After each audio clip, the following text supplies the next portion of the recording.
Nonsiabo Peace 104.3 FM senior madisha nyumre yi. Ya mamuna majoda masese fide da Peace FM. Ema makwaba ediba ebinada enyumre no nsia kase gba ya se na henche.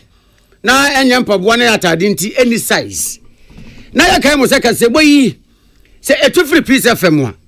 Ebedi across afa Nit FM. Any OK FM. Eka Peace FM ho ewa beka Johnson crash pause. Na ayi overlapping afa Hello FM ewa dispatch abunsem wo Kumasi adum. Na stations dodo no a wo munum se sebia nkwanya e Daniel Twinkwantre edisa enum nti anwumre yi wo mo ni Peace FM aye kolabu age kase boy de ko o ma ye tifi epie ya toye enu o ma ya fa na bebia kase boy nam social media so de yan to bebo Peace 104.3 FM social media joint ni na do beba so na waba ahye yen asan so atiyenka ensema ya bo no anwumre de ba no ebini ye hwe nim se na Ghana man penny excellency John Dramani Mahama wo bepie mu ewo Sierra Mino emu sa so na wosoafo ya osho my Ghana sika sam so akire mu se wo my Ghana city na ho ode ne so te kakra ni nkire mu ni. The city has depreciated by 5.3% against the US dollar. Amrashe bedwaniya wagina hwade ma ade show eti wa isabato mpesua so se Ghana ban ye hwe budget nsam ade to Japan reality a difference wompa. Where in this budget have they cut waste? Rather, they have sought to add 43.5 billion Ghana cedis to their expenditure budget. Amrashe bedwaniya wagina hwade ma ade show da mango abato mpesua so se illegal mine ne de NDC party for nan wom guso a womo eye oswafo ye ohwe fisam so de atodwa wo chese nano ye to aba wasantemantem na mentem wase betwinity wasisi anaba na hyase a wo ye nhwehwemu. The Speaker, the Ghana police has since launched an investigation into the disturbance. Dr. Jones Opokuware edi atudwa watcha se kane IGP wa my Ghana mu ye dwumadene panti wa my Ghana ya bakwasem ye bekan no ene nwumre ensem pika we hu ne yesi nkonya ye de som se no nsia kasebo na enwekoi na se asene ebo ye chidom nya de kasebo ye ba Ocean's chemist na daroma eno de Ocean's garlic capsules aba aye nonom a ebo ye ni pedua no ba ma yare bi ebe ye overlapping anase bi a yare bi pese obowura ni pedua ni mu a wontumi venture wontumi trespass MTN say wona mesumu ehamu ono wo anenam wone ne nantin ko bebia say be ya mobile phone ekuta wona so beba mfaso high sense Ghana everyday prices for everyday people efie niam ya de electricity na fam emaye adwuma papa wo to a wontu sika ntwene e beche ama wonto ato nyina benya so mfaso high sense Duffy roofing systems say Edana we see wie ne chance na wo de bobos ne hia pa entina ye nuano mo ma wo ye make up bibia wie a wo mutumi de 30 minutes gina hwehwem e cha wo mo de ase ye ehwi wo mesiesie ne kama ehu se amo mo ni mada ho sa na chance dante e madana ho fe wie peye edimu biu e bo wa nipa no ho ban enso ta emem ewi aba enhyew chance dan papa de Duffy roofing systems budget cut and carry na da roma ena se yere ye ho ye edwumaden na ahoden ne kwakora ye nsuro esan se de hia ne se yenya blue jeans energy drink de she freeze cruise pa TV freeze ya eno za ubia no na je tosh bogu mu se ya ahoden na wahwere ni na no vitamin B2 B3 B6 B12 ewo mu nti osanya ahoden ni bio Rawus Pharmaceuticals High Lady Virgin Feminine Wash the money this is 16 ono and it 6 o'clock one yes I want them na yeken and a High Lady Virgin mix and so don't person obebu ne nsa abo ne nsa no say wish agish and one nom Pepsodent cavity den say wa wunim wanum be yam ama wo sia ye fe bio wo sina ka san so aye den baby chips awi kurikuri awi atadun na bokase bia mu a eye Pepsodent cavity fighter aposin ye wo chako ene ye wo heba emu bia no fachiusi na eye anwumre yi nyumako yi adawroma enkonwasifo a ye kenkan kasebo mu nsem de amamo ye me ohene nana kwame amo ena gaganto lady ohene wa kase bo ahene na dia de se kasebo yase afri mampani atena ye amane boy free ho ba enwumre ni se mampani atukwan na okose religion ewa wo kon yese bia wo kogina ho me na emom wo ko na wo ni religion mampani wo makochi tuman na se nyame ya dom ema mampani eduru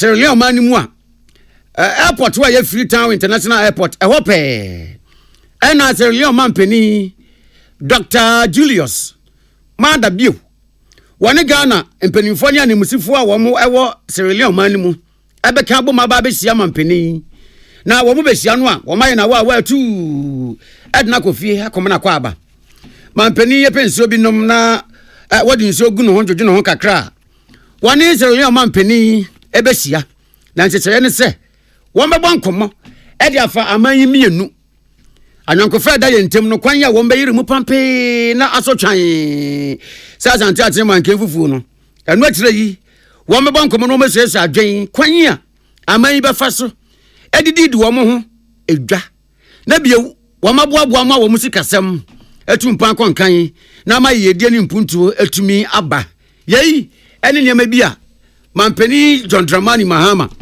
ene Dr. Julius Madabio Sierra mampani sia wo mbebo ho nkommo Salamat kuku apenti na Peace FM yensem treni ya manobofo wa bankesiem a woto yesankrai ya to akase boy so ya de ni kiremu ewo ensem foforo emwane beto dwa ese wo man Ghana mra shebedwafo konkonyasie enkonyasie mu na beto dwa se dom kuma ba no dani Alexander Kwame na panyo mark wo pagya ne sa kire speaker se wo wonsem pi na opese wodi tudwa ne nsem a wo kenyina ne se na no ada February bosmene de to so du ba ko wa fi mu na ye kwa akoto aba Council of State for wo mabato no wasantemantemu na mentim wase bebre na trinity nam so ema nipa ba akokra de si ni sumpa ma fedie wonu anasema wo kansa afi wakasa ase kasa na wo kano enhye dance si so eye kasa no watene mienu na yade bi ha adwene ntino esi an wo bisa se ede enhyehye pote na ban ne guso a wo ye se ne be ya sa abone fosam na ekoso no ye betimi aye emu ahwehwe mu entu obisa ne kosa wie na speaker so de enkasa ensi sa sanse wasoafo ya wo hwe Fiscal Muhammad Muntaka Mubrak wono ankasa wa hantino pani obeyi anu anase sen yemfa nhye fridge no so wo ha de wo beto ne buase atimi eyi no ne dia wode to dwa nyina ne se ampa ne a wo pani mrase bedwani ye ogina ho e de ma ade hye wo afutu abato empasuas wode to dwa no wase ne kwan so ano no se tutrasem na atwi ne tibra na ye to aba e wo asante mantam no wase ministry ne nya de akwa bia so wo mademum aposi fo hyase a wo mo ye hwehwemu CCTV camera ne se wo mo de ato won mo oguso wo de twiri do tirimu na ne nsem wode to dwa nyanse wo besre ese ni paboanfo no mu di se tutrasem no nyame ya adom na Ghana mra so mpachi a ene wo mbeko ahye ensem opani wode ato dwa ne bi ni. The Speaker, the Ghana police has since launched an investigation into the disturbance. Footages of the incident have been obtained to assist in identifying the perpetrators who disrupted the process for the arrest and prosecution. Right Honorable Speaker, spurred to the investigation, the police administration accordingly adopted the following strategy to ensure a successful rerun of the election on the 17th February 2025. Change in the command structure where the regional police commander himself was changed and some other changes were made within the command to ensure strict compliance to election security protocol, including restricting access to the middle and inner perimeter to only electoral commission accredited personnel. The police administration has taken cue from the 11th February 2025 incident to ensure it does not reoccur in the future elections.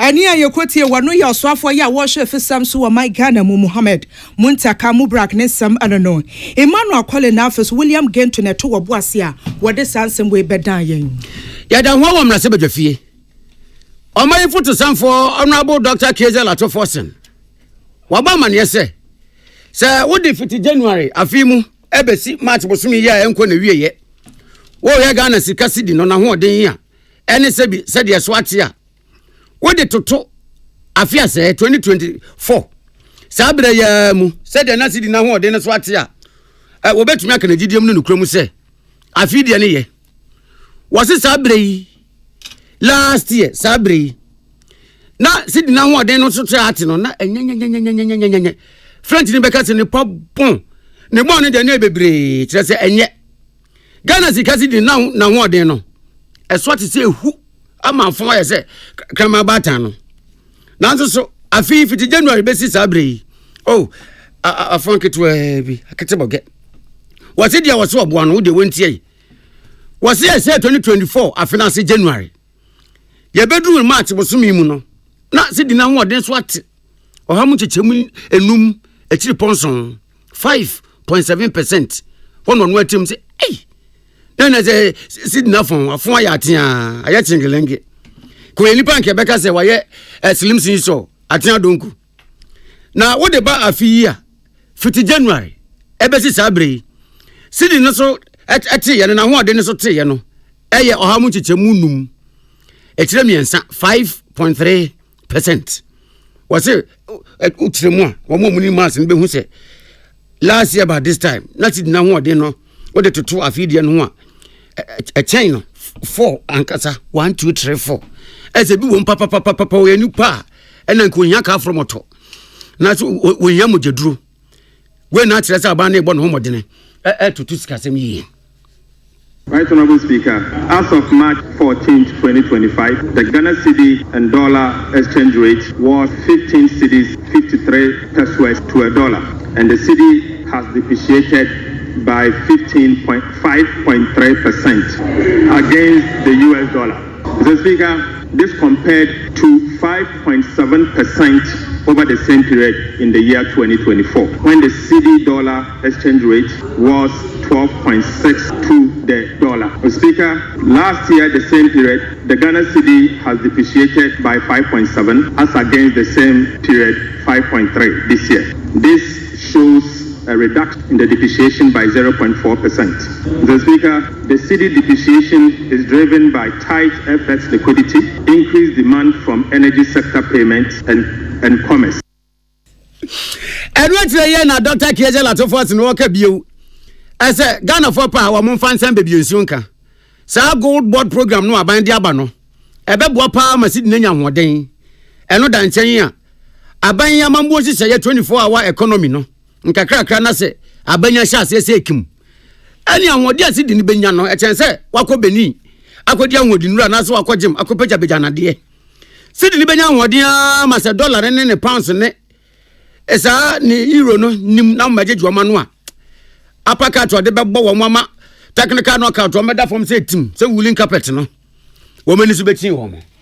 The Ministry of Finance, working with the Central Bank, have outlined a number of policies, and these include the establishment of the Ghana Gold Board to enhance the generation of foreign currency to help the Central Bank accumulate enough forex and to intervene as and when they are supposed to intervene. The Bank of Ghana will also continue the implementation of its FX forward action to support the stability of the Ghana cedi.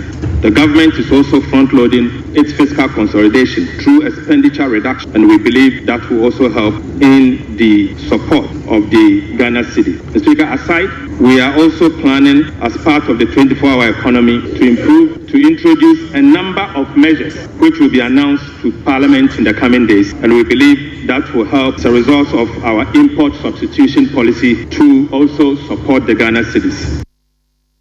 There are here Ghana sikasema so yeso. Finance Minister Honorable Dr. Kiezela to force in yetine ne no. Yemna se bedwofia krachefo William Gentu ene Emmanuel Akoli ena aka bomu a wo mo de amane boyi abrayen.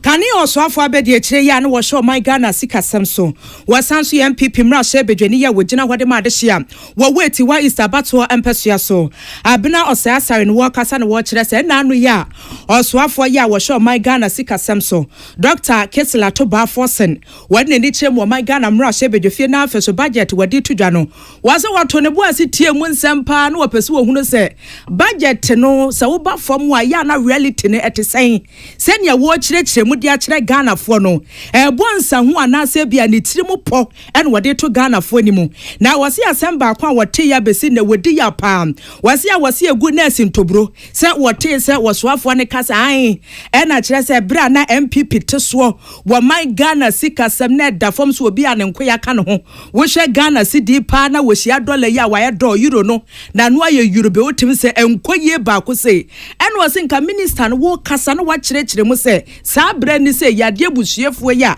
ebeto Ghana for ye komu COVID-19 yade na ejina lie Russia Ukraine toka no kra ne say busuafo na enu so ejina lie wase sansam no kra no woto ne boa se bo ne boa ene wo kirekire mu a ka Ghana fo be so MPP aban yade sense wo man nan kase ye nyini mo sikasem no 5.7% wase NDC aban ya wo mato oboa se ena we have the mind ena ejuma ne ye betimi aye mana ye krabehwe no wo betina so sika wo mu atwa se expenditure wo man Ghana de boy ho bra wo na ese se amemu no wo be bu ne ye di ama Ghana fo no eno nko aye 43.5 billion Ghana cedis ena wase ntiwei oto oboa se nya abotre na hwehwe mu din na afes wo ye substitution na wo de toto MPP aban bra wote so na yade busuefo COVID-19 yade hyeline nenso aban nya abotre toto nneoma yede ma Ghana fo ne NDC fo a wo kire se wo be ye dwumaden a eye hwan pa na nka no kure enkire Ghana fo ensem amra so bedwani wade atodwa no eni.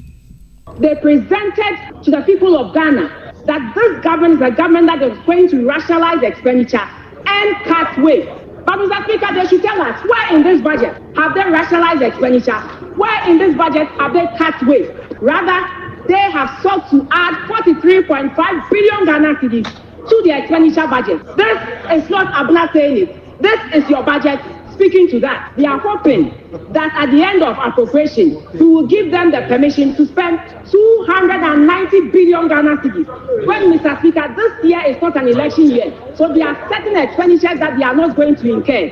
We, in an election year, did an appropriation of 250 billion. So when you come and you tell Ghanaians that you are rationalizing expenditure and you are cutting waste, what are you doing? Again, to be honest with you, I was hoping that the NDC would take advantage of the goodwill that the Ghanaians gave to them and voted massively for them to really show us some real cuts that will promote fiscal discipline and endure economic growth. Eni ayokoti e kane wo so afa be de kire ya no wo show my Ghana sikasam so sanso MPP mra so bedwani ya wogina hode ma de hia wo wait wa East abato empesua so abna osei asare empanifo se me ko manka bi yemfa nka asem ti no emra so bedwani ya wogina hode ma de hia wo bia East abato empesua so honorable Richard Echampon wono akasa no wo se Ghana mampani His Excellency John Dramani mama kura yenya wodenie wo ye buei yati krom ha na bi betina so ene ministers 123 chese elephant size government yankasia wo sunu na taban mu ataban asoafo na wo pa wo mu no nanso nyame adom NDC aban bai say ministers ne ko no sa eduosia pe en wo yi a wo mo som Ghana fo statutory payment to that 10.4 billion in arrears. Common fund, health insurance, get fund, road fund, all were in arrears. And government is saying we are going to decap national insurance, road fund, and make sure that resources are made available for those institutions to do their work. And we are allocating 7.5 billion to DACF. The instruction is the administrators should transfer not less than 80% to the local level for development. Under the administration, you sat in Accra, awarded contract, building 100 quarter facilities. You go to the district, you ask the DCE or the regional minister, who's the consultant, who's the contractor, they don't know. How much did it cost the state to put out the facility? They don't know. We invited the chief justice. He has no idea whatsoever. So the money that was meant for local development, somebody sat in Accra, awarded contract, and imposed those contracts on the assembly. Amrase bedwani ya wagina hwade ma de show bia isabato empesua so Richard Echampo honorable nsem anono. Ya dan wawo amrase bedwafie na yemon komo ba kon so a ene etodwa wo hwe. Honorable Mutala Mohammed and ye software or shep environment, science and technology and of innovation as a yeneso. Now what come rasebe de ne. Wakoya na mani eti ane se LI 2462. Eye emranwa emma mampeni kwan etumi mo kase wo use ne catch powers. Kwaye bia da we wa ma kwan asemesi a no benten na adwumekuo bi. Wo monwrom se surudu. Na won kotu asase mu agudie. Samra yi ana Honorable Mutala Mohammed kom na sebedwafie. E de kotu wo mutable so se bem. Esra se emna sebedwafo ntwenhia. Na wo munyunyu ho na senkebe ya samra we sei. Yeni se rejected ballot. Every emra wodo a ebo asase mu agudie tuo eho eban wo se sanse ko ba se emra bi se wo ho mama mpani kwan se kwaye bia ye twa to oje ho ban ye bo ho ban se emu obi enwuram enkoti mu aban ya na so nkobu mu dua kra so de yeso kodua se ko ba se mampani tumi nya tumi se wo betumi agina ne krate power se so ma obi enwuram a anya hwa ye ni beti no na kwa ni na da ne Sahara desert ne sentina samre wo sram na se bujafo se ye nyin free ho na ye gi free wa mampani bia ntumi nya kwan se wo ba wo betumi ama obi enwura kwa yem na ye na mra wo de li 2462 yi ekotom na se bujafia wo mo kan wasem na Honorable Samuel Abdullah Jinapo Ankane Lands and Natural Resources Minister a oya da mangu mra se bedwani opeja ne sakosro ana Mr Speaker friend no say yes waso no nasem ne say bibia koso pa fiti January boso mi besi March ya enko na wie ya no adwiri ni pa ni ho wo se chan kokofunu de no ana Honorable Speaker say e di asemwa ando si aban yi ba ya na nsen woni anahin Speaker pa onfane ti no nko bisa abamu penifo bi ademra so mu nsema gbawura kwaye bretom se surudu wo mu gbawura mu anya se bia wo me hunters abomofo a wo mu kwa akoto wo twe ana wansa nituo demo mo gbawura kwaye nim so mu tu asase mu agudie na kwaye no so wo mu gbawura mu no nya kwaye ya ma kwan se wo bitumi wura mu ekotu asase mu agudie o eye kwaye ya je ban gbon ho ban se no trespassing ye nwura mu wodi mu aban kura menkotete se wodi be yedudo ana wodi be sampo emu nua yemu mu akura ye nwura mu nkoku wo mu mpo na nkampese wodi asa akobọ fam se wu kotu anwea ene se bia asase mu agudie wo dan so aban ba ye emimpo penifo bia ba wura mu a yankọhwe asase mu agudie wo mutu eno ase nyame anim nie sese ya na bekoso pa de be hadwe papa na saba mu mperinfo a wo mawura kwaye mu etumu agudie no wunim na ko bi so mo se ada na mo yesa anu ya wo mo de man se ya ba na aba ya ba na woso etimunya yen Abdullah Jinapo. The coalition against Galamsey, led by the venerable respected Ken Ashibe, has actually come out with a report about how political party kingpins, believing that their party have won power, taking over the forest reserves of our country. Mr. Speaker, so what is the point I'm making? Mr. Speaker, the point I'm making, Mr. Speaker, the point, and of course, Mr. Speaker, in these matters, look, Mr. Speaker, we can have this debate here. The majority leader and others can dispute it. I've been Minister for Lands before. I made my modest attempt in contributing to the fight against Galamsey. Mr. Speaker, the only thing that can prevent the fight against Galamsey is a lack of candor. If anybody stands here and says that political party kingpins have not taken over forest reserves and are mining, let's say it and let's give ourselves 6 months, 1 year, 2 years, and we'll see where Galamsey will be. Let us, Mr. Speaker, let us accept the truth and let's be honest about what is happening today. So that's why I'm saying that the pre-laying is necessary. It's necessary for us to be able to have a thorough, in-depth interrogation and discussion as to how this can be formulated and presented in a manner which will truly, if that is what we want to achieve. Honorable Samuel Abdullah Jinapo, Dama Ngomra Sebejeni, Ena Yatin Ken, William Gentu, and Emmanuel Akoli, as usual, and Omdaman Bye. Ebusia da so agina mu airline ho sansam abeto odwa anadue wo my Ghana mra sebedwefie ekwaba ne sa na dom kuma ba no dani wo my Ghana mra sebedwefie honom Alexander Kwame na afenyo marking wo sori no se adabio minister mpacho we de mesra mekan na se bill bi se ya na eba ya to yebo ase ba sonfo no mosi nkonya wani ani mo de na afi wo mu nsusu mo tiri mo pon wo de atodwa na wontimi nswade a wayam na afi we bepie mo parliament se me de airline 2462 de baba to honom sane beya ya behwe timi aka ho asem wono de wasrese nke beya nka empanimfo nsi gina ya na wono esusu no ensem adom kuma ba no dani wade atodwane a pre-laying ritual so that after that the laying is done. Mr. Speaker, you can give them 14 days, 7 days, whatever, as it pleases the minister to allow for that consultation to be done. That said, I am in principle in support of all steps that government intends to take to ensure that we preserve our forests and we deny some of those illegalities going on in our forests. Because I know that this issue of galamsey, if not well addressed, it will lead this country to a place we don't want to go. And even so, some of these illegalities are getting into legally acquired mining concessions. And once these investors get affected and they lose their investment, they would see it as a breach of the law. And the state then become a victim because they will sue in arbitration. And it will mean that government of Ghana would have to cough for money's loss. So, Mr. Speaker, if government wants to walk the talk, I am all for it. Ani ayokotie dom kuma ba no dani wo my Ghana mra se bedwefie Alexander Kwame na panyoma kenensam eno na mpanifo se mikomanka bi yemfa nka asem no majority leader mama yarga sori no se ensisi ananka se galamse kun no hu enya agudie saa o se Ghana bai ka se wo tena se de nensa hye ne demiri fam aka se wo de enya hwe wo de yenya abotre yantu ya buase eda se buo kra na ebetu ase a wo se be ha adwene enu ntina sisi aye kase abandon na etintim from ese ensuo mo ewie mo galamse kone de wanya ne nyai china eno so say no wade atodwa.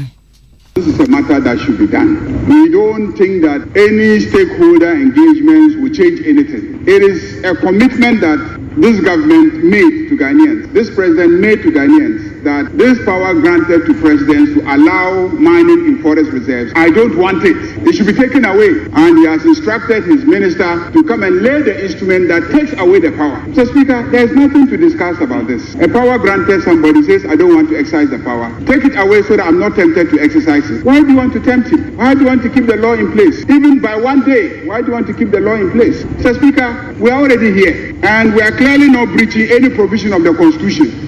As he said, it's a practice that we evolved so that when we are in a corner, we can wriggle our way out of it. But in this case, we are very confident about what we are doing. We are clear about the matter, that the president doesn't want the power. He wants it taken away. He doesn't want any money in forest reserves. He doesn't want the law to stay any additional day beyond where it is now. So, Mr. Speaker, let us lay it. If the committee meets and then the committee thinks that there should be a revision, they can come here. But I am assuring you that this side of the House is clear on the matter. I will not vote for any motion, any attempt to change anything in the regulations that are being made. Majority leader wa my Ghana mra shebe jefie mama yarga nsem enono waswafo ya woshe humehia mu nsem wa my Ghana mu haru na drusu kasa na wose bill na ye ka ho asem na amanfo fa ne fedi agro na ye nya abotre ye nkosi nkonwa ba somfo nkodi nkomo no galamse kono enye nipa ba akofo asem wo enti ehiafo ene Ghana fo ye nyina ye mfa na asem hia papa sansa wo hwe my Ghana kwa ye bretuo ma akomi krom samra boy say ya na kwhwe kwaye ne pa se ne yesie tua galamse yisi ase me na nabona ne kokofu na eduru nchen ense japade kakra wo benya dia ma galamse fo ho nti no anhwe ya na ahwere nti wasre ese be ya be on ye nyintum. Yes, if it is a matter you want to do pre-consultation. He says it's one clause, one off. What consultation? I'm taking off a power and a mandate. This house is just there that I think that this house was not going to have any opportunity to say we are voting. Say today he has the numbers as majority leader, so he's the only person who can marshal a 2/3 and say no, annul this instrument. But let's not get there. The matter of galamsey is a matter for which this country must build consensus because it's affecting livelihoods, it's affecting the future sustainability of our country. And I do not think that this should tear our heads where the majority leader have left. So, Mr. Speaker, I think that it's proper that the minister lays it. Then we count the mandatory 21 days after which effectively it becomes law. Ania yekotie ye waswafo ya wo hwe humehia ho nsem wo my Ghana mu haru na drisu na wakasa wiye na afi first deputy speaker Bernard Ahiafo te wona wo tie se ne apotwe ne koso wotie wiye na obo ne tinko ne wose sa na tie de yembo akire nkoma legislation committee no wo de nefu amiensa pa ne yede mo se wo mu nsi montene so ne Ghana fo nkodi nkomo ansa na airline no aba be pie mu e wo my Ghana mra se bedufie William Gentu na afi Emmanuel Akole amanebo enono na afi 2025 akwahumesika budget after some for come na se bedwafie ekobiebie mu kenkan ye editre wo man ene amansan no waye ho pensempensemu ede hwesunsanso a ebenya ewo ankrankra dwuma so 2025 national budget discourse na wo yedwumedi won kran etonsa de frɛ Professor Godfred Bobkin our University of Ghana sanso eye sikasemu pade hunufo wo mo mado suko ewo sikasemu ntotoye etumi trotro ma ehyaye emu ba kono no wakase wodwumedi na se ene wo ba mane se budget no afotesanfo bekenkan mu nsem de tia ya na no entumi yi oman sikasem enwo hawo ne amane nyina mfiri ho na mum emu bi ebetumi asa no emu bi nsoso ebetumi yi afiri ho obeka sisu bi se budget na mu nsem ne seseye a aban edi egu akwan mu no eni da so de ebi wo mu papa edi anwoto so beba wo he eto bi a aban no yi afiri ho levy ene afi betting tax COVID-19 tax ewusie tax ene de keke kan wonu a ebema Ghana fo ho ahare wo mo ama sikanka Ghana fo tietie ye eto ewo ejoso wodo me bobo sui no wo betumi dia yade foforo Professor Bobkin biem okire mu se wuyi se aban ye yiyi eto awodo bi afiri ho a ene nse ye bi a wode aba ede beso ye sikasam ohaw ni amane enamu ebi efiri ho a ba ku biemu a eno no abeya adeso pa beso ban no eye sika ye de betua aban ye adwuma yefo bosome ewie ye bia eno da nchen a wo mensi abobosia bosia bia nso ni wa ensi ho enka ho enti sika ye de betua bosia yabo ehun si ho eno nso so ya asem ena afi aban ni so ade hunu se enwuma wodo ye oman ne dia a ehia se ye satere mu ye no foforo emagina ne nasom ye nya so mfaso no yankote adromra no anya aban so wonwurem ade abroni ka no afi ne se cash eni ehia aban benya sika wei ene nkrabata bia wotuti se budget no eye de na nso so de pressure pa ebeto so.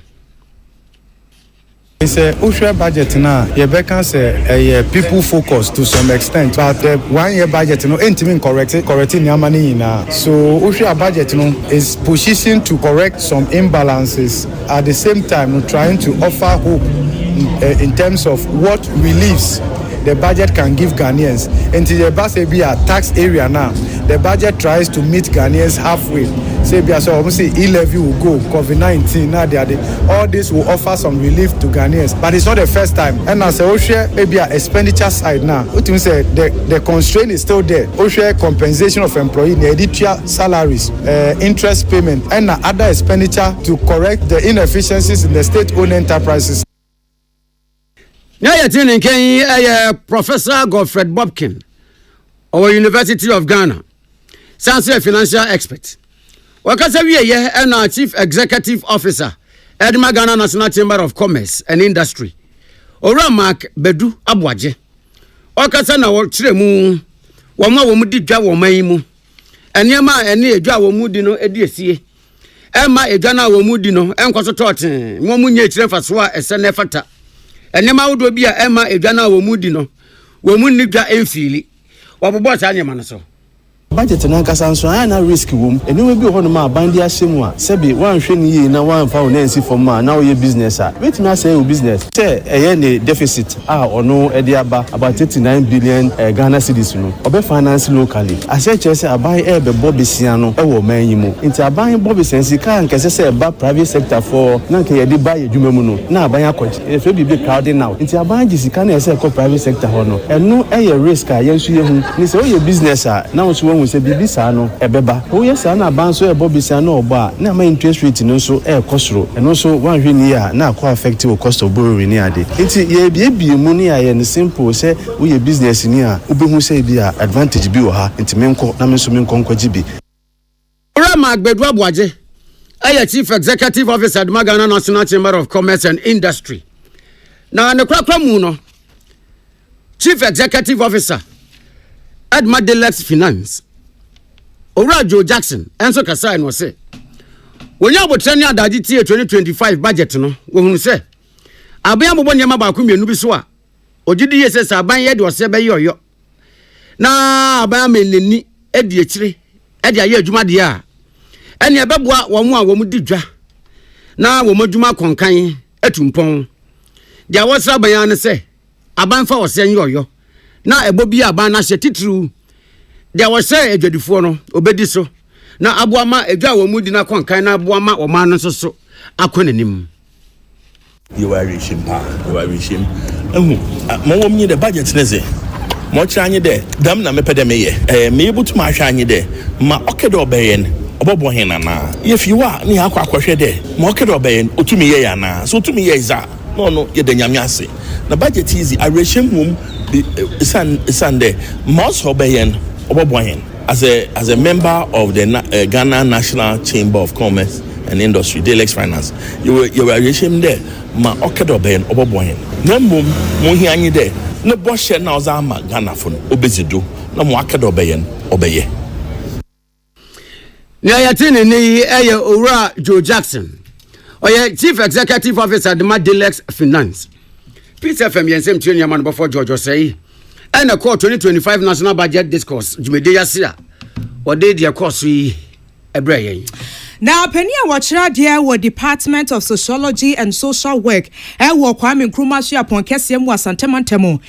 Dr. Jones Opokuwari. What says here, dear, the near Papa na Krumha, Nipaya, dear, was Sayi, Kani IGP, Dr. George Kufu Dampare. Wabona baso wa ya die nyamesi yanka no krokom ha pa se ba na se yes se akyerɛkyerɛ mu se IGPC ahodro abet no my Ghana Police Service ebedi anu a ye Dr. George Kufu Dampare kyerɛ se wotuo mu ba akopɛ na echi nanim ebie ni honom na wopani atoa so akyerɛkyerɛ ne enti a wɔkasa wase mu nyina mu behu no se Dr. Baye nyame ayadom e ma kyerɛ se first no se ne yebodi post ni na ebeye o obeti atwe a why we post ni tadi tuntum no he we metimi apam bi sa de nyina si a ye twekire ene ye hia post ni a ye bu no obuo ni die se fata ene discipline ahohyeso abadwuma ni mu ena senia first no ebi mfa boganya soan na asefo no esi ade dampare adoma damenti nioma akoyie ankasa senia kane no na nka abonefo sam timi twiniti ye de hwehwemu o ye behwehwem to nse Ghana Police Service ye to mu de bi asem si a nia betia ne is under investigation sa abrofo na de bia de tate na so se hwehwem ni se bekwa adwo na sa ata no na ye nheda ente ho asem na no na Dr. Jones Opokuwari wadi atudwa watchra se kani IGP Dr. George Kufu Dampare baye no sa nyoma ni nyina atwam se twom kabea edwumaden a wo ye ba na bonefo sam a se ne woto ne buase ede nhyehyɛ pagu akwan so ne mrantie ye adwuma siase ma ne ye krabehwa na kyerɛ se wosaye yi wadi sansem we nyina atudwa bra na woni peace kase abodi nkomo sei. I mean, typically, I'm following a Juma from, I think, 2021, 2022 over. And I feel, in terms of a Juma, Dr. Dampare Baye, will be over kind of Caribbean, say, on my police, civil, and Mubanyam, or in Juma as a professional police officer. Decision making, any year, the rear or running institution, will be able to follow a police service over the period, the bring, say, upon civil buy, in Juma, the Juma home, in terms of crime, any, I can tell you, sir, if you look at Dr. Dampare in time, a lot of crimes are any year and among 12 or 3 years. Some of these criminals quickly, it means apprehend you and only a boo any professionalism, Dr. Kufu Dampare, but it is all the bar police. Dr. Opokuwari my misa say eye no kure say Ghana fo nya gidie ni arehyem bi ewo Yere Kufu Dampare mu. Many sign about many dream because I said we do crowd some few years ago. Now police crowd no can any background join police crowd now. The perception around the police now and said that but it do baby I think last year me who pictures come out for the police for now most of the police picture pictures. Okay, we are even of branding police service even on more headquarters. Look at the way of branding even on more uniform. How even police for present themselves outside. Emma a boo ever human. And this will be trying by being on case Emma a go back from my many background. Paconia and releases any Pacono, the Indian jail dinner or Becassa. Because me fees at a now, I'll share police service away or qua. Police service has to be a war because Omojuma in being say or more challenges. But in terms of say, or putting the police service together, or branded police, or more very good image outside. These are Dr. Akufidampare and Modia or Omojuma. Dr. Opokuwari atwaso asre IGP for Christian Tete yohunu se wobesre no. Dr. George Akufidampare wo kono esapa no wetwato honom. Enti waba ne de amanfo akeka abosomo nwotwepe na wo braso. Wasi akura na jadin pato honom e magana fo nyina hunu. In my part, Dr. Dampare, in terms of professionalism, in terms of discipline, our police service, and also being instilled in discipline. And until I may have me, Abra, me who says, Sebi, police for air to scar, Ediguno. Dibia, Nami say very immoral. And until I was very sad, tell me who said videos. And I'm hoping, say, Wabano, that kind of immorality in discipline, and say, some of these officers are more than a D, no, I to say, police service in discipline, morality, me bomb say, the new IGP will be very careful. We want to make sure, say, in terms of the men who behavior and the real even carry themselves around. Waiting at checking no one people that. No, make sure, say, they will be very professional. Penia wachira dia wo Department of Sociology and Social Work e wo Kwame Nkrumah so apon kese mo Kumase wasantemo Dr. Jones Opokuwari nti ye nua bema Abdullahi Dasmani en wo de sansem we bedan yen senia na ebi mo ka wo krom na kane IGP social media IGP no was ntesa wade anuonyam en abre Ghana Police Service no na first national vice chairman Adema was no manyoku NPP ora eko Dankwa Smith Buti. One piece of my church nkomo. Na eja yebisa abanfofo ya wo ba ye. E ba wodo a wo share ye campaign breso. Emudia wo hen e na eja. Said ye say before bia hu mojanamu a na nika wo mu no. Dia wo hen so energy and attention. And ni di akire pa na ye ma ho nkomo. No so. Abanya mambo nje say 24 hour economy no. Person kan ho asem ne so kwadam. Ena owura ekodan kwa Buti Smith eba mane no se nyamyenim ne petiko de woni no kramo nsan ho na woni awurade entemu ye fine esan awurade didi nti bedi do kra pa ka 24 hour economy ne de eyamambo hye ye pa eye pa eye pa asenka abaye osisuo yi etumi de ose ayoyo na wodi aba ebeboa na emomu no wase ebra ye womu yi pa de 24 hour economy no we say eye to nchen a ne ye be ye den ebeye den pa ne ye be ye den o na wokan kura wo nsuro be kan say anhwa e maso ento bi bia wodi nani atoso no onyi nani emfiri so amba so enti de odi nani ato 24 hour economy so no onyi nani emfiri so sentine se owura ekodan kwa Buti Smith se odi ahwewu enema bebrenu na ebra ye wom yi edoni breyimu sa abanka se odi 24 hour economy ne ba ebe ye osi akwan ebe ha dwen waso de dikan ye hwa de yo passport office se 24 hour economy yi hyase na anopa krofo je passport ewia wo mo je enwumre krofo je passport anadu de siom ahomache wo mo je passport wa ene o ne ni obeka se afi ba ku ntemu no Ghana ni bia ne ni abre se ope passport ebenya passport na se 1 year na se Ghana fo yina wo passport wa ene 3 years na aka no wo mo yedwuma passport office no edi edwuma no meye because passport obi anya bi enti obi anya bi dia ene mo ku edwuma de ya na wo mo beye eno sa no ebe hagin go for 24 economy are okay na nya dia o mo prabu hu be bi o dey fa but a good policy I will be able say we to me aye dia but o ma na hu be bi o dey fa a good policy but nya dia o be to me aye Ghana this year me no can say that 24 hour the scam they catch your plane it to be for now we don't have that ability because what we can say passport office say Ghana passport office okay 24 hours say do okay how many population within a year we be able to get your passport say can say ye do 24 hour economy na 3 years na go there we you mo ho na dia na so be mo travel display demand and supply you say we here milk na man for to market be bria and also for nipa on betumi aye market to suit the demand. It is a witness idea no one as over 3 hours. Over 3 hours no akotran wa GP keka na say onkofo na you won free payroll so na do on biguso na waka so be adwuma na do. I don't get it. Because how many factories in Ghana? The demand of the factories that is saying it in on your working Canada, I got the member so.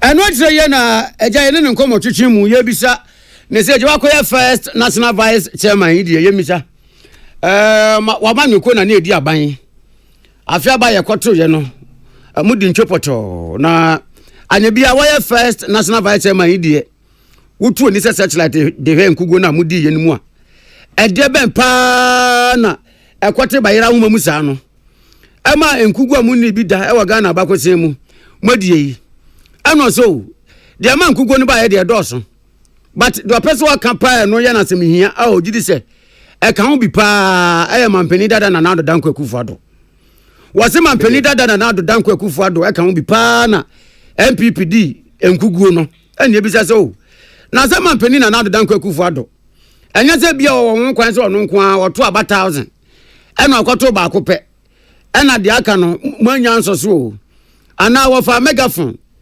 tete edwom ene mountain so evangelist fuyi ena okọ empotemu mancha geto akoye campaign diti am se mo bia ntoma NPP ana eno so dabi sentia wo bo mampeni dada na nado danko akufo ado ko edu se enam no so ena enkugo no eba ye no ene se nanum kasa bi wo wa na nya kwa kasa bi a wo keka ye no amwa ore ko danko Butte Smith echrim media to me okukumanse ko kaze mo bato abonto na de me hono na have kakra because hono me say campaign baby ani ayedu na TMX and maybe this ko water region o kasa wo here no sorry o se dey no and so high kakra you on the side ni nyina mu na ha me say all call rounds no akoda nkofo say o free system no me dey na me fi say ko say we ka pa mo chaw nipa dey ni try say we ni say na chiachia and this bibi sa wo ho say mo so why bibi boni bi o mo fan channel na e move Ghana forward me dey say na me fi no yeko problems you know then can you say or no take a stand so media me support us as we because for the contest ni nyina ya nkofo ana amu nyina party for nti basa no abema otan na say ya obi bebe say oh okay say me the party echi abret ya for Alan Shomatin for example na ne krakra mu na ye bi say owura eko danko Butte Smith say MPP amanyokuo no ade pa no mu hia say wo mo ye.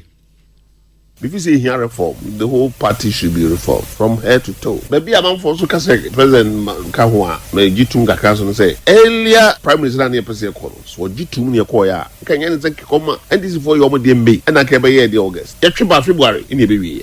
Almost 1 year. Now money about 1 year on your campaigner ahead of you. I always say, oh, no be too many. Now money chances on 2 hours and walk up. See me there, no marketing can see any better for us.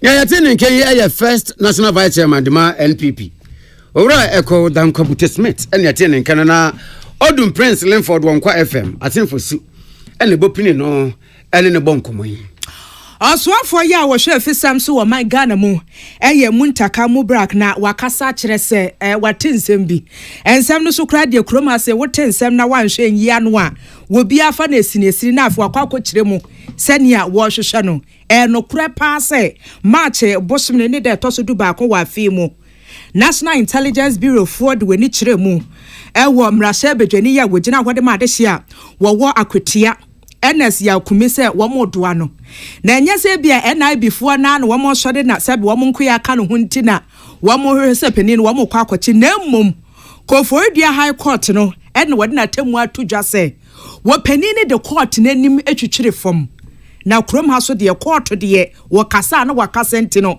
wontimi entena senkasa wo yamrashe bedwani na court ato nsa de afrewo a wonyia no enchechemu bia ma enu nti wode wo manim e de twitwire fom na sansemfo wo ya na wode etudwa no eye dom kuma ba no dani wo my Ghana mrashe bedwafie MPP mrashe bedwani ya wogina hode ma de hia wo efutu abato empesua so e wo mfifi mantamo Alexander Kwame na afenyo market na no wo bisa nse minister ensam na ye te ye no march bosom ne de to so du ba ko se ns ya kumi ye penadoa no na ni before na penadoa no ye te na ehwehwe aso eye no kura se ne esiti na se bia nipa bi ensentrofo bi na te ya wo mante ne ye nti enam se no wo mu twa bi a na wo mu ka ne se ne esi ye wo mu de muntaka mu braka ya no wo kire se che na no wo mu ko che no duana no wo mu ko duana no wase wo to obu ase fa Ghana mrato wonom eye 1992 constitution na afi wo hwe duana no wo mu ko duana dia ne kwan so ano no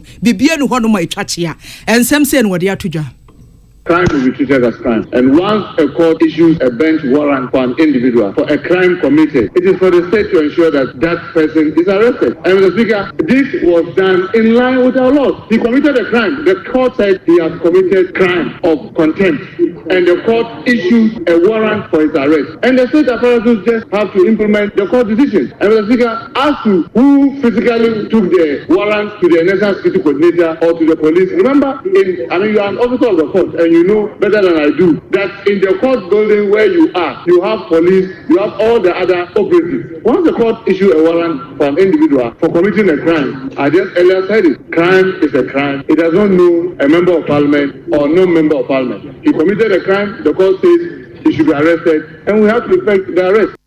Bone ya bone se wo ya mpi se wo ya hwan se edin eda so ya honorable wa ya bone nko ana court ne se contempt ya chewa ne etie bia na Ghana mra e wo se timi edi wo oswafo ya wo hwe fisam so wo my Ghana mu eye Muhammad Muntaka Mubrak na yewra Emmanuel Collin af William Gentu ene boaboa sansem wo ya no a wode ebedan ye na yenyina we so na yentwa ho sima ye ba ensem akagina no ya bone bede ye de ba bejamo.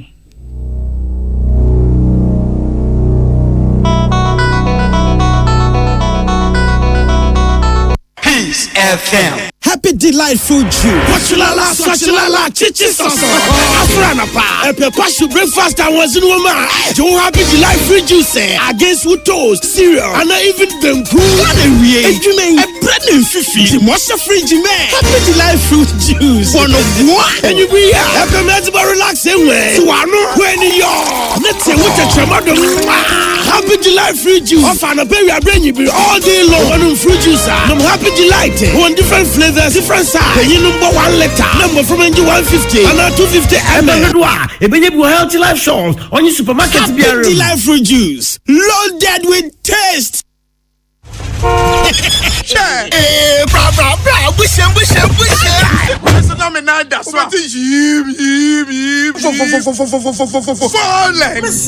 kind of move smoother on them engine oil. It's bogumo engine oil. On your Valvoline.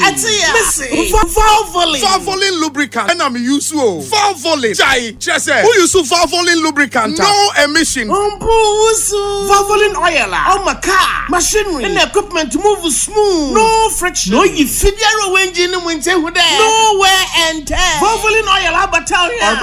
Or wants to move with you double movement desire smooth. The engine is a bit cherry. What on Valvoline oil? Oh, baby, what on oil beer? I can do a brain main office. Then you gonna Telecom University opposite. Yep, and CBG Bank. Fred 030-225-7633. And now the authorized dealer. PSD Plus 020-128-9987. Valvoline, the original engine oil since 1866. Peace FM. Tune it in, turn it up. Peace FM. And rip off the knob. Ya kwaji abo afon krato ya sa babie ya demase se mo ne yen atena na ya ba Facebook adwentra mo de ya branye bi titiri mu a maka ye ho amutie kase boyi yes me de ba ye amode adwentra ni bi aba Judas the Calot ni diano no Judas the Calot wo se wo be se MPP mpenifo se flag bearer no se wo mbe yi ahun abanu wo monto no mamuni na wo monto nso so a Honorable Kennedy Japan ene ba omia wo monto na do benya bia no wo mon sha center na ti enton no fa no nko achi mantem tendisi fo be yi wo mo de no na nipa na nima kokwa MPP fo na dadaada fantastic Wilberforce say oh concert pa na opposition amanyuko wo mu ye yo cheso obi ani amanyuko no mu asabre de why serious kra bo se ba misti e di free go so zongu eno se mampeni mahama ene NDC abanu nkunum na wo mu di ye no propaganda wo ensema wo mu kagu Ghana force mu a ye Ghana force mu de se wo ena ma Ghana fo gina so to aba no oye pa o mu main policy do mo kan ye hye bo se galamse o wo metu ase banchi abo ene etinwi wo so chia ko jonsa fo apoku chia no pa ni mrei Kevin Japan say oh NDC aban wonye serious kra o wo so wo hu ne ma bisu yi papa mo join in Facebook na join mo de ba ye no don ene bremu kakra betumi akane na mrei ensema ye bo ano ayede ebremu no mo te say yes enim say na Ghana man penny His Excellency John Dramani Mahama bepiemu ewo Sierra Leone mino emu na oswafo ya wo show my Ghana sikasem so Dr. Kesla Toba for so wachirem so my Ghana city na ho ode no eso te ye 5.3% emu nchiremu ye de ababa somo emro so bedwani ya wogina hode ma de hia wo wait wa East Abato empesua so say aban 2024 budget 25 budget na ade tu dwa no ye backgrounds anya sa na tie sika na wetwa kora kire se we bie wonum pa so obedi sika emrase bedwani ya wogina hode ma de hye wo da mango abato mpesua so se galamse ekona ekoso no kwa ebretuo no NDC fo na wuhia wo bi waje ne chichi chamfan ena asefo na enya afi na akobisa sasabonsam se ho ano no NDC fo na egusu a wo mutu osoafo ya wo show fisam so wo my Ghana mu akire mu akire wo my Ghana mra hye bedwefie se abato na ekoso asante mantemo Council of State for abato mentimi ho ase na trinity no wo mo ahyase ya akire se wo mo yemu hwehwemu IGP ya wo twemu na anu ada Dr. George Ekufu Dampare ena Dr. Jones opokuwari wo bona baso so my Ghana pa ya bakosemu IGP a wa betina so a aposifu adwuma na wo mo ye no enuonyam kese aba ho we Dr. George Ekufu Dampare si ho no ma efri nkyanya oso obi eni honom nti eho asem eno no nyame nipa akenkanfo a muti yanka nwumre wakasebwe mu eye me ohene nana kwame amo ene ewurem gaganto lady ohene wa kase bu ahene eke ewurem ho asi da so ginem eni anwumre busua ewurewurem nti no wo hia ade e bebua na moja netimi anane na edi efusane wotatena esias wotna esias na ewurawura wo musa na eba ne sa na system na achele to bo se moja ne ntimi endie frusane na afem ahoden ade ye adwuma no etimi brenase na osons chemist penifo se ye domo ye pemwasem enti ya to ye bo ase ahwe se ne Ghana fo ni pedua ne se ne sitie ne ehu se garlic ya ade bia ewura wo ni pedua ne mu a eye nsenkyere ne enna ne moja na eboa ma moja etimi die frusane ye the osons garlic capsules no ena yede esomo ewodwama so ndie busu ahia bi enya baakofo die bia wonomu aya na ase garlic scent na agi wonum yede ne nyesa na tienti wo pe papa no na wata Osons chemist akache na wose wutimi kom MTN we there for you everywhere you go ena wo bitimi nya call pa na ne dofo gina ne nche hello baby where are you as antokwa de ba be shase ano no because network ne mu nhye dan na ho ena wo seni sika kra bra wo be bre na kromfo town internet connectivity ewo form but MTN dem say tokro bia wo hye wate asefo asase so wo use MTN ni bia busia me ka me kire se bebia wo bia no wotimi connect ni adofo di nkomo mane ye kra be hwe wawade engu bibia koyie edema ba kwa omni se na me ni abrantia ba ko di nkomo no se gaga isi an guess ya ba no ye nhye dance wo mo penche na me se aden how why no was winnim their high sense aya mame si ge bia no we dinechi since 2005 wa preg wa ya ge so one peno ti da ko no woto nsafra ge se ge imra fie na wone wo mesre busuafo ge du honum ehun se high sense for freezer AC TV gas cooker electric cooker ne washing machine smartphone ne kura bra sound system ne ebodem wana se enwom ne bona agigumu a ewurade nyankopon me ka me kire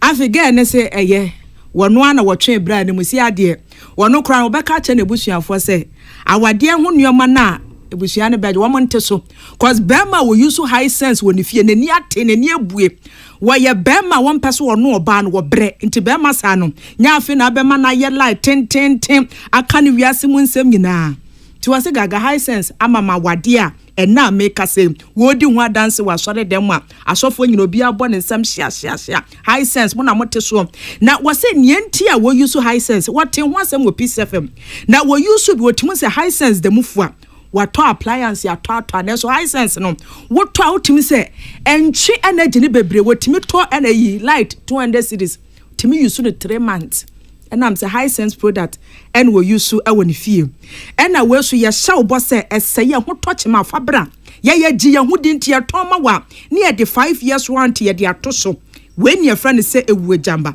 papa nankasa eniem ya no wa frey 0302 550000 0302 550000 high sense everyday prices for everyday people and chance ya ye be crew down so a ensuo to na ayam hyehyew na kuraba ne bento na ehunu amane because eno anachi se wodi akwa akogina bebi ansuo ne beso ne afrim Duffel roofing sheet 40 no se da bi come on ye wo ho no mu a wo board down so a eni kwansa afi na wudi mrika na ho na bebo so yankasa tonsa fe Duffel fo na yemra fie ne be ye estimate maw na yenhwe chance ye say ye ne ye hwese ne wosipe no ahosu a wosipe na afi ye design ne ye de abosom na mokura na mo ye adwuma abosom bia no moja aketua controller nche na efa no mo se ne yesi ye bebo so de amamom afi ba akoko mfirihia miensa na wodi atua wodi fa wani tofom bisa ho se Ghana ha company ben ene ben ya Duffel for wo moye ebi ni honom enti ya ton sa dia fro so wo de bra ya no mfo die se nso to a na so apa na awe na ache wo hyeda mo pa chance kruda no so na heat bi egina wo mu no Duffel for roofing sheet ne busua wo hyeda mo asa wo te America senya esi ase ye nwunu na ahoɔde bi ni energy bi ade ma no me ka me kyerɛw wonya no bebia ntehwehwɛ Duffel form ɛwɔ East Legon wo ben Trinity Theological Seminar ɛwɔ Allied Force Station echi number obetimi afra yesi so ɛyɛ 0543 66 1716 0543 66 1716 anase 0243 23 2818 sa wo dwene chance pa dia ya adwene Duffel ye ho budget cash and carry buy enye ne 20 years ago minim so obi ho ma afi kra ne wenya 18t ye ka budget cash and carry awonte ase na agri ene ne ba KB jai unso wo mo hwe se ne Ghana fo ye pa hoɔden de be ye adwuma ensi ye ne akukuduro kwan so ti wo mo kofa Blue Gens energy drink wo de buy ye vitamins B B3 B2 B6 B12 ewo mu na just imagine say wako program ase na program na ye do na ye de Blue Gens energy drink ye do edu honom na gigemingles ne wuchi walis ne parties ne boys budget so sampa Blue Gens ya bad end the party must go on etiabusia say wo ye program apese eboso na obi aka sampa program we die krom ha be bia so obi honom wo ware en hyeda anyidin wo ware ase wo ye naming ceremony wo wari a wose krom obi aka wasem ade be chena daily graphic dem eno sa no eye Blue Gens energy drink no na emma sa power to your program no e de odel sonko ebrem ya me na mamu say taxi drivers ne trotro drivers yes wonum bia wo sin kete se be mem wo ba mu na KB say wo twen wona ne ba omo twen pa na agri ene ne ba KB twen for 0550 010 000 0550 010 000 oba bia ntie me because oba de wakosu akuma no okoko anu no be ma be do be sane check ama do be kwa brochi be ne apa bia de ama wa e wo san himfie honom ye kra be hwe taste bem ko be ma de nani be ka fie a mo sori amunim bi wo be bom pai rebasa rukot masajai ade ne to de bia siesia hemfie honom na yeast infection e bi die enyan ahu wo ben na sent na agi bebia wo bu wonsa kora ni kwan se be ma ho se wo bu wonsa Raoul's Pharmaceuticals at the High Lady Virgin Feminine Wash no ya wo ba bia hia bia siesie no ho na kosua kuma na ye krabehwe na be ma ba wo didi ba bia wo nipedua ne mu se wate ase e wo se be ma de otimi di ba bia bo didi soro ne pa enye mane ni di ba bia e ye High Lady Virgin Mesha no e na bebo afrem 0248707270 0248707270 and 0200887088 Pepsodent cavity wash fighter me pacha honom de ma obia se wodidi na sugar ne nasefo ebi wono ma na ade bia keka wosim ni ade ntino ya na wosina ase ase no aye yellow nkabone bi wodi e wosori anopa afechu se enwumre so wodi echu sen na etimi abọ wose ne ho ban apose ba ko a e ma obi bia etimi sere na wani eka eno ane Pepsodent cavity fighter no enti every smile matters ya na wa frame 0800200030